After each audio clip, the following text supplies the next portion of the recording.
السلام علیکم دوستوں، ویلکم ٹو او ایس کو ڈسکوری۔ دوستو، ریسرچرز اور آرکیولوجسٹ ان لوگوں کو کہا جاتا ہے جو زمانے قدیم کے سامان کو کھوج کر نکالتے ہیں اور ان پر تحقیقات کر کے دنیا کے سامنے پیش کرتے ہیں۔ دنیا ان چیزوں کو جان کر حیران و پریشان ہو جاتی ہے۔ دنیا بھر میں بہت سے آرکیولوجسٹ کے ٹیم پائے جاتے ہیں جو ہر وقت زمانے قدیم کی چیزوں کی تلاش میں لگی رہتی ہے، لیکن کچھ لوگوں کا ماننا ہے کہ ان کا کام میں کوئی ایڈونچر اور انٹرٹینمنٹ نہیں پائی جاتی، بلکہ ان کا سارا کام مٹی ہٹانے میں لگ جاتا ہے۔ شاید لوگوں کو یہ نہیں پتہ کہ مٹی ہٹاتے ہٹاتے آرکیولوجسٹ کے ہاتھ ایسی چیزیں لگ جاتی ہیں جنہیں جان کے پوری دنیا حیران ہو جاتی ہیں۔ آج ہم ایسی ہی چیزوں کے بارے میں جانیں گے جس نے پوری دنیا کو حیران کر دیا، اور یقیناً آپ بھی جان کر حیران رہ جائیں گے، تو ویڈیو آخر تک ضرور دیکھیے گا۔ World most oldest mobile phone. دنیا کے تمام لوگوں کو یہ لگتا ہے کہ دنیا کا پہلا موبائل فون 3 اپریل سن 1973 میں ایجاد کیا گیا تھا، لیکن اگر میں یہ کہوں کہ یہ بالکل جھوٹ ہے تو آپ کا ری ایکشن کیسا ہوگا؟ چل جھوٹا۔ اصل میں کچھ آرکیولوجسٹ آسٹریلیا میں کھدائی کرنے میں مصروف تھے، تبھی ان کو ایک ڈیوائس ملی۔ جب انہوں نے اس کو صاف کر کے ہاتھ میں اٹھایا تو وہ سب حیران رہ گئے، کیونکہ یہ ڈیوائس اور کوئی نہیں بلکہ موبائل فون تھا۔ جب اس پر ریسرچ کی گئی تو پتہ چلا کہ یہ موبائل فون تقریباً 2800 سال پرانا ہے، تو اس سے ہم اندازہ لگا سکتے ہیں کہ زمانے قدیم کے لوگوں نے کتنا جدید ٹیکنالوجیز ایجاد کر لیا ہوگا۔ World most oldest animal body. ناظرین گرامی، سن 2013 میں ایک جگہ آرکیولوجسٹ اپنا کام کر رہے تھے کہ انہیں ایک اینیمل باڈی ملی۔ جب اس کو ریسرچ سینٹر بھیجا گیا تو پتہ چلا کہ یہ ہاتھی جیسے جانور ہی کی باڈی تھی جو کئی سالوں پہلے پائے جاتے تھے، لیکن یہ ہاتھی سے بھی زیادہ خطرناک تھے۔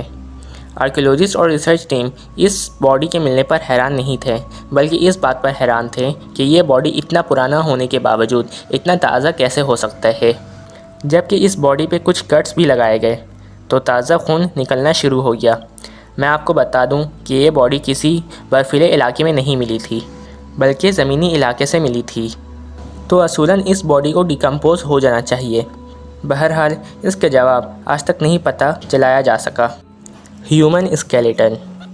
آرکیولوجسٹ اپنا کام کر رہے تھے کہ انہیں انسانی ڈھانچہ نظر آتے ہیں، تو مزید کھدائی کرنے کا فیصلہ کیا جاتا ہے۔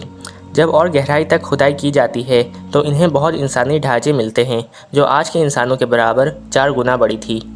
حد تو تب ہو گئی جب انہیں ان ڈھانچوں کی کھوپڑیاں ملیں جس میں 2 بڑے سینگ بھی تھے۔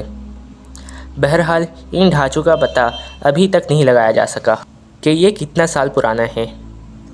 Black same. تقریباً 300 سالوں پہلے انگلینڈ میں ایک بلیک سیم نامی بندہ رہتا تھا جو ایک پائرٹ تھا۔ کہا جاتا ہے کہ اس کو نہایت دولت مند ہونے کا بہت شوق تھا، اسی لیے جب یہ 18 سال کا ہوا تو اس نے انگلینڈ چھوڑ دیا اور یہ کسی دوسرے ملک میں گیا اور وہاں اپنا ایک گینگ بنایا، پھر اپنی ایک کشتی بنائی اور سمندر میں نکل گیا۔ ایک رپورٹ کے مطابق اس نے 46 یا اس سے زائد بحری جہازوں کو لوٹا تھا، لیکن ایک سمندری طوفان میں یہ اپنے ساتھیوں اور کشتی سمیت ڈوب گیا۔ اس وقت اس کی باڈی کو ڈھونڈنے کی بہت کوشش کی گئی لیکن کسی کو نہ مل سکی، اور آخر میں تھک ہار کر اس کی باڈی کو تلاش کرنا بند کر دیا گیا۔ 1982 میں کچھ ریسرچرز کو ایک بحری جہاز ملا جس میں کچھ انسانی ڈھانچے بھی تھے۔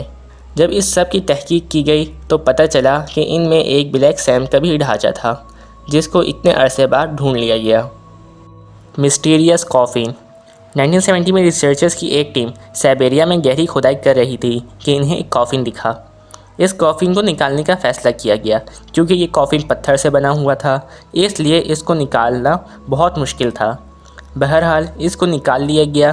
اب باری تھی اس کو کھولنے کی، لہٰذا اس کو کھولا گیا تو سب حیران رہ گئے کیونکہ اس میں ایک لڑکی کی لاش موجود تھی۔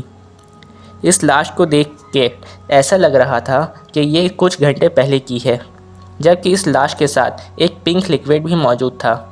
لیبارٹری میں اس کو ٹیسٹ کیا گیا تو پتہ چلا کہ یہی وہ لیکوڈ ہے جس کی وجہ سے یہ لاش تازہ لگ رہا تھا۔ مجھے امید ہے کہ آج کی یہ ویڈیو آپ کو پسند آئی ہوگی، اور ان میں سے آپ کو کون سے آرکیولوجسٹ کا کام پسند آیا اور کیوں، ہمیں کمنٹ سیکشن میں ضرور بتائیں۔ ملتے ہیں ایک اور نئی ویڈیو میں، جب تک کے لیے اپنا خیال رکھیے گا۔ اللہ حافظ۔